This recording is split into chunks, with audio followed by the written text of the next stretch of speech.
예, 안녕하세요. 암호화폐 미래를 믿는 사람 고란입니다. 네, 안녕하세요. 암호화폐와 블록체인이 금융의 판을 바꿀 거라고 믿는 이용재입니다. 예, 벌써 저희 8번째 시간이죠. 네. 지금 저희 첫 방송부터 지금까지 쭉 들으셨던 분이라면 학위 과정으로 비교하자면 한 석사 네. 마치지 않으셨을까 하는 생각입니다. 네, 10회 안에 다들 박사가 되시길 바라면서 네. 오늘도 어떤 내용이 한 주간에 이슈가 됐는지 한번 네. 살펴보도록 하겠습니다.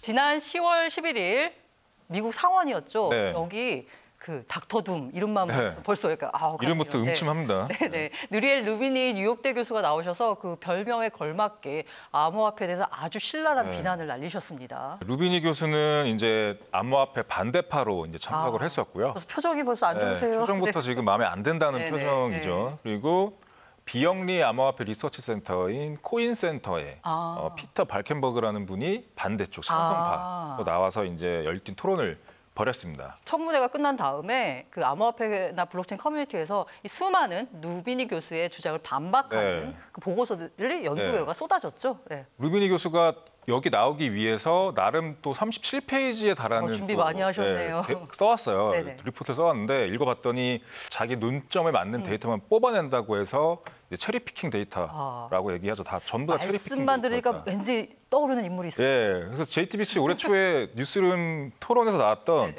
유시민 작가의 그 논리 프레임워크랑 정확히 일치하는 것 같아요. 네. 그렇죠. 어떤 얘기를 주로 했나요? 네, 리포트 전체를 꿰고 있는 논리 흐름은 우리도 문제가 있긴 한데 너네가 이걸 해결하기 위해서 얘기를 했는데 그거 해결 안 돼. 그러니까 예를 들면 내연기관 자동차 회사가 테슬라 같은 전기차 회사한테 야, 니네 전기차 생각보다 친환경적이지 않은데? 생각보다. 니네 친환경이라고 나왔는데 친환경적이지 않아. 그럼 금지해. 이렇게 얘기하는 건 똑같은 거죠. 다분히 정치적이라고 표현하는 분들도 있어요. 그러니까 다들 이제 암호화폐 업계가 있고 루비니는 기존의 이제 정통 뭐 학계 그런 법정화폐 경제 시스템을 대표하는. 그러니까 서로의 명분이나 입장을 이제 설득시켜야 되기 때문에 근데 시대의 흐름이 암호화폐 쪽으로 가고 있기 때문에 근거를 대기가 굉장히 어려운 상황에서 그냥 자기한테 맞는 데이터만 뽑아내는 그런 레포트를 썼죠. 이분이 뭐 유명세도 유명세지만 그에 반해서 약간 그 부정적으로 보시는 분들이 있으시더라고요. 꽤 있더라고요. 꽤 있어요. 네, 그래서 루비니 교수가 이제 유명한 게 2006년도 말쯤에 내가 서브프라임 모기지를 맞췄어라고 하셨죠. 부동산 가격이 심히 우려가 된다. 이걸로 인해서 금융위기가 올 수 있다라고 그걸 맞춘 걸로 이제 유명해졌죠.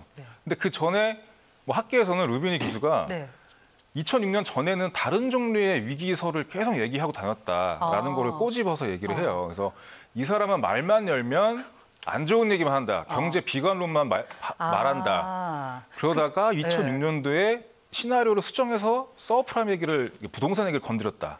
나쁘게만 얘기하면 언젠가 한 번 맞습니다. 근데 그게 제대로 맞은 거죠.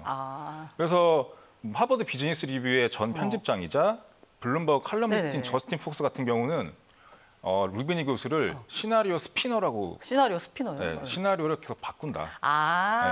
구체적으로 루비니 교수가 암호화폐가 어떤 문제점이 있길래 금지해야 된다, 문제다라고 했는지 짚어보도록 하죠. 그래서 보시면은 이제 루비니는 암호화폐가 모든 종류의 사기와 버블의 대명사다라고 얘기를 했습니다. 역사적 그 버블은 다 나열을 하셨군요.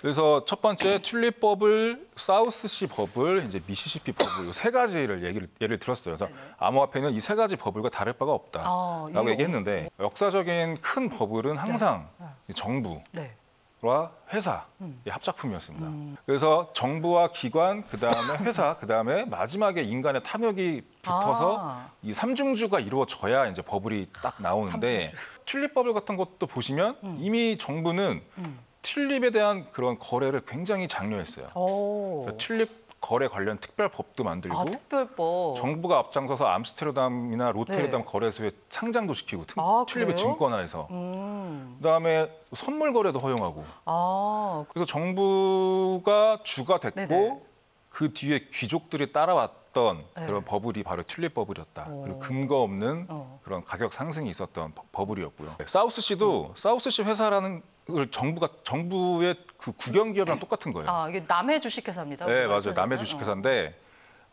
남미 교역 독점권을 정부가 이 회사에 부여를 하고요. 독점권 딱 오니까 뭔가 이건 정말 될 것 네. 같아라는 네. 느낌이 확 와요. 그 당시에 이제 주식 시장이 열렸고 이제 서민들이 주식을 투자하기 시작했던 네네. 때였고, 근데 정부가 독점한 그런 기업이다. 이거 해야지. 네, 그렇죠. 라고 간 거예요. 근데 뭔가 정보 보증해주는 듯한 그렇죠. 느낌인데요. 네, 그래서 근데 문제는 남미 교역권을 영국 왕실이 네. 이거를 인정한다 한들 네.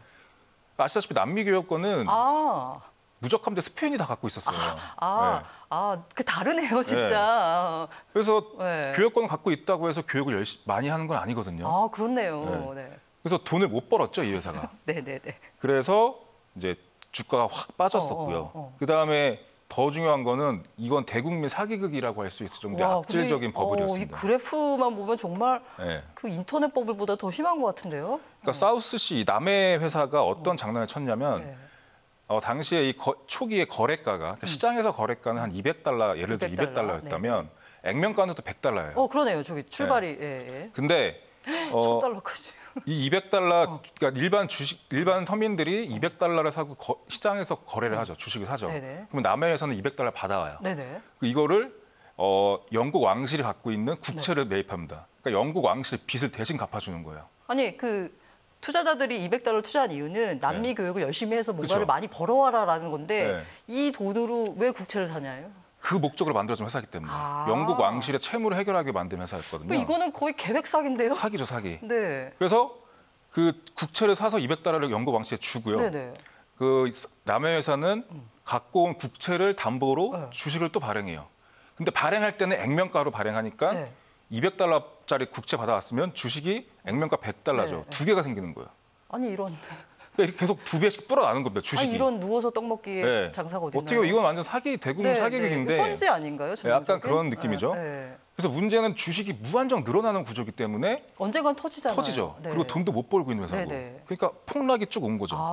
근데 이게 얼마나 대단했냐면 이 당시에 영란은행 총재가 아이작 뉴턴이었어요. 뉴턴 그 유명하신 그 뉴턴. 3법칙을 발명하신 그 뉴턴. 근데 뉴턴이 저 스타트라고 써 있는 지점에서 투자를 소액을 했다가 그럼 돈 많이 버셨겠는데? 돈을 좀 벌었어요.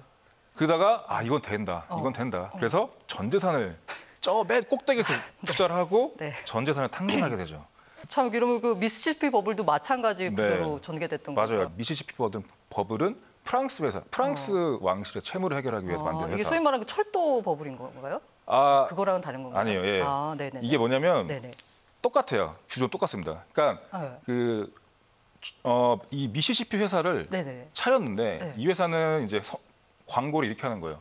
우리가 발견한 신대륙에 뉴올리언즈 쪽 땅에 엄청난 금광이 있다.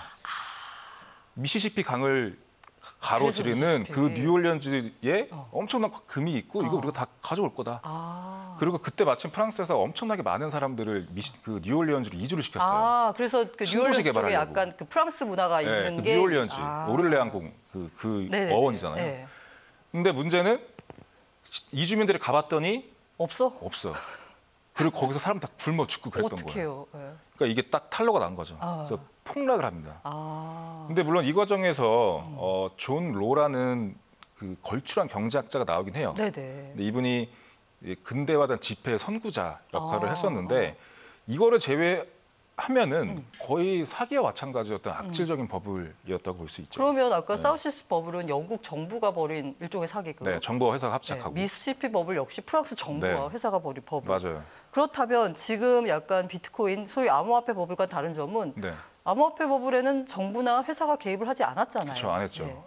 그게 굉장히 큰 차이점인 거죠. 그러니까 10년 동안 정부는 이 암호화폐에 대해서 굉장히 부정적인 스탠스를 취했죠. 그리고 이런 버블을 조장할 만한 글로벌 기업들이 동참하지도 않았고 이제서야 동참을 하고 있는 상황이니까.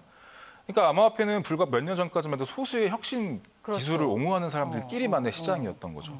근데 여기에서 기술이 하나하나씩 개발됨에 따라서 큰 폭의 가격 상승이 이루어졌는데 이제 그걸 본 대중들이 이제 힘들잖아요. 부동산도 안 돼, 주식도 안 돼, 뭐 내 인생이 안 될 것 같고 마지막 남은 부의 사다리로 이거를 보기 시작한 거죠. 계층 이동의 사다리로 우르르 몰렸던. 그래서 전형적인 버블이라기보다는 대중들의 맹목적인 탐욕이 불러일으킨 광기다라고 라고 보는 게 맞죠. 이게 그럼 저희가 지난번에 왜 고릴라 게임 얘기하면서 혁신 기술 수용 단계에서 회오리 바람이 본격적으로 일어나기 전이다. 그렇죠. 완전 하지만. 앞에서 일어난 하나의 그런 해프닝 정도라고 보는 게 맞죠. 버블이라기보다는. 버블이라고 보기보다는 예. 힘들다. 버블은 개인이 절대 못 만듭니다. 예. 자, 루비니 교수가 청문회에서 암호화폐는 돈으로서 기능도 못할 뿐더러 역시나 또 들고 나왔어. 확장성. 여기도 문제가 있다. 지겹네요. 예. 네, 확장성. 일단 뭐 이 얘기를 하면서 스타벅스에서 뭐 커피 40는다. 이 얘기 또 할 줄 알았어요. 어디서 복사 붙여넣기 한 것 같은데 커피는 3달러인데 수수료는 55달러다. 누가 커피 사 먹겠냐 이런 논리죠. 근데 이제 여기 암호화폐 커뮤니티가 바로 반박을 했죠.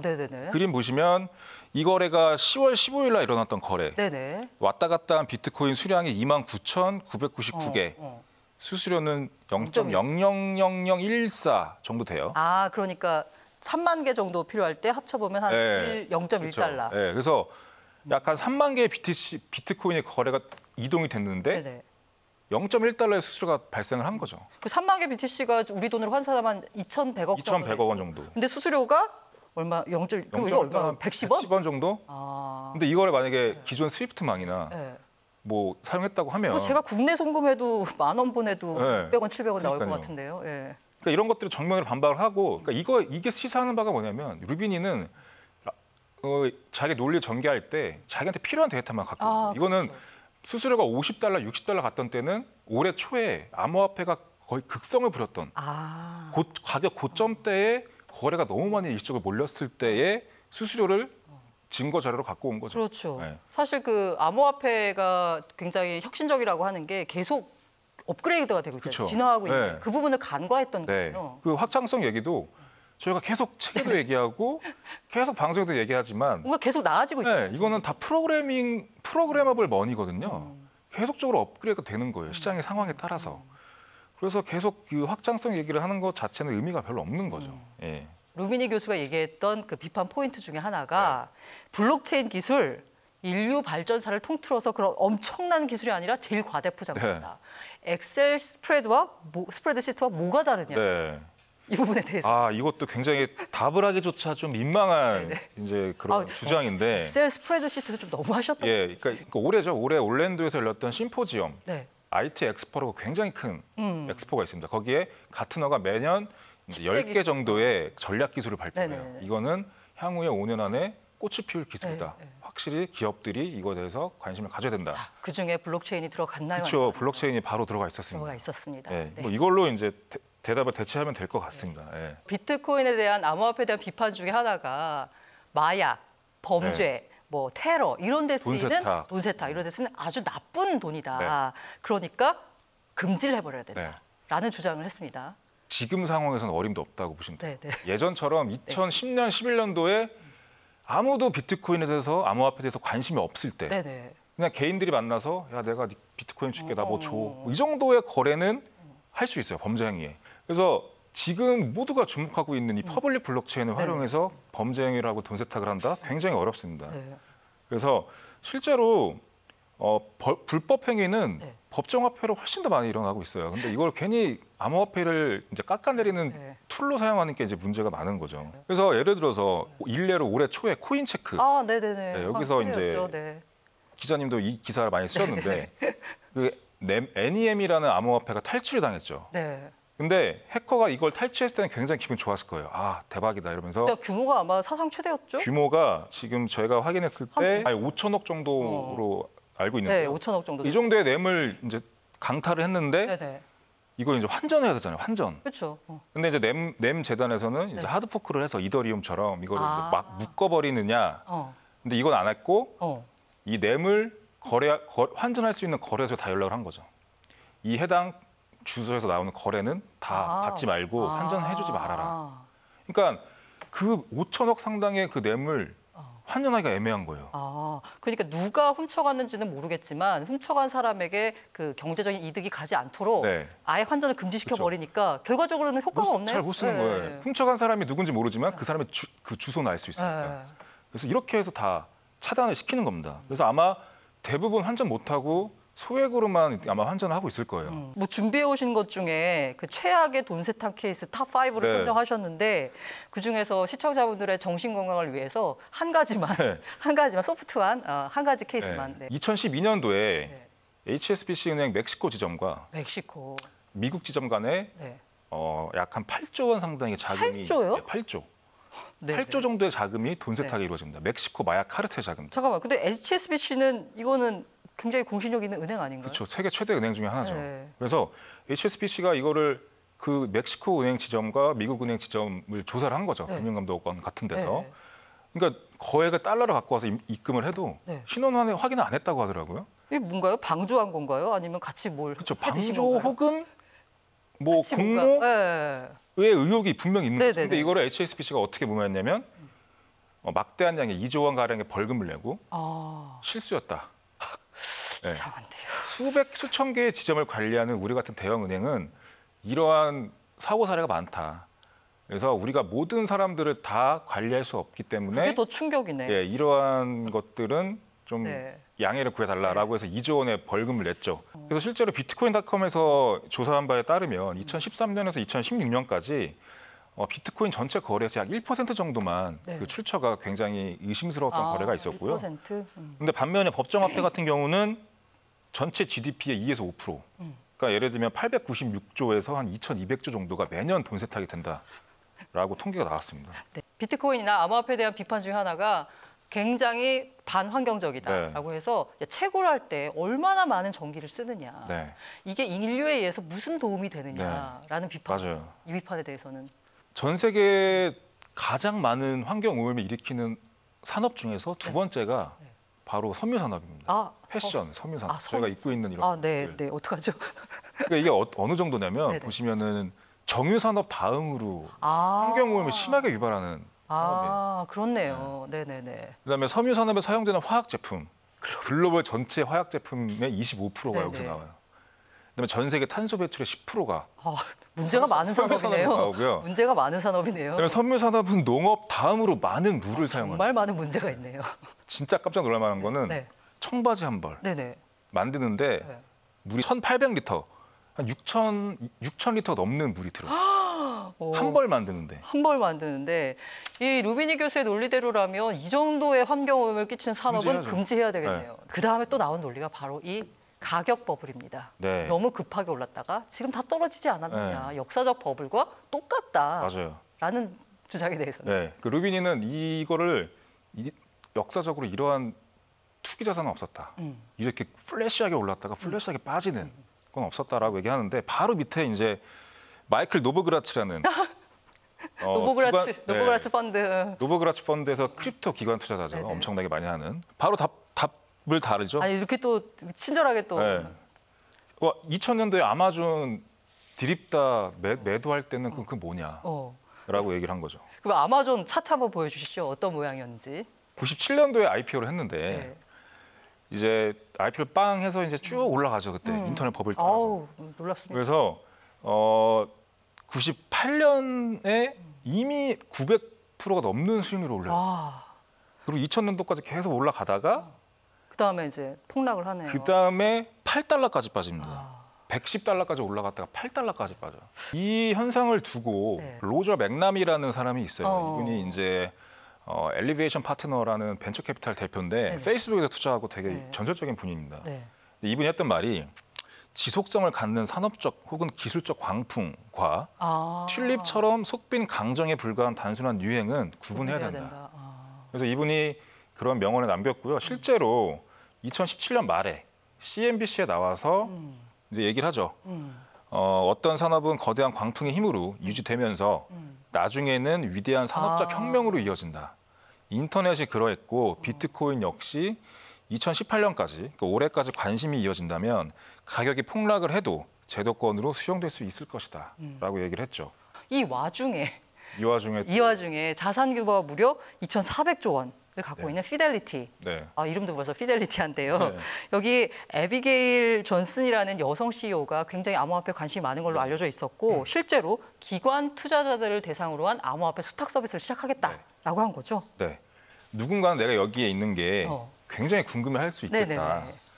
근데 내가 여기 있는 이유는 내가 암호화폐를 좋아하기 때문에 여기 왔다. 아, 좋아하기 때문에. 그다음에 이것은 미래가 가질 수 있는 모든 것이 될 수 있다라고 작년부터 계속 얘기를 했습니다. 이 에비게일 존슨이 피델리티 구내식당 결제를 비트코인으로 할 수 있게 만든. 아, 그러면 구내식당에 가면 지금 비트코인을 결제할 수 있는 거고, 네, 비트코인 자판기도 만들고. 그러면서 올해 한 9월쯤에 인터뷰에서 에비게일 존슨이 연말에는 피델리티 자산운용이 암호화폐 업계에 진출할 만한 그런 프로젝트를 연구하고 있다. 그리고 연말에 결과가 나올 것이다. 라고 얘기를 했었어요. 근데 훨씬 빨리 지금 발표를 한 거죠. 그럼 이제 아까 말씀드린 대로 증권사에서는 이미 골드만삭스가 시동을 걸었고 네. 운용사에서는 피델리티 있고 네. 뭐 벤처 캐피탈은 말할 것도 다 없고 들어와 있고. 학교 중에서는 예일대학교가 지난 시간에 우리가 데이비드 살펴봤고 스웬슨, 네. 이렇게 뭔가 그 투자업계 거물들이 하나둘씩 시장으로 편입되는 느낌이고 네. 자, 이제 시대의 흐름이 어떻게 가는 것인가에 대해서 우리가 어떻게 생각해야 될까 네. 한번 잘 생각해 보시길 바랍니다. 네.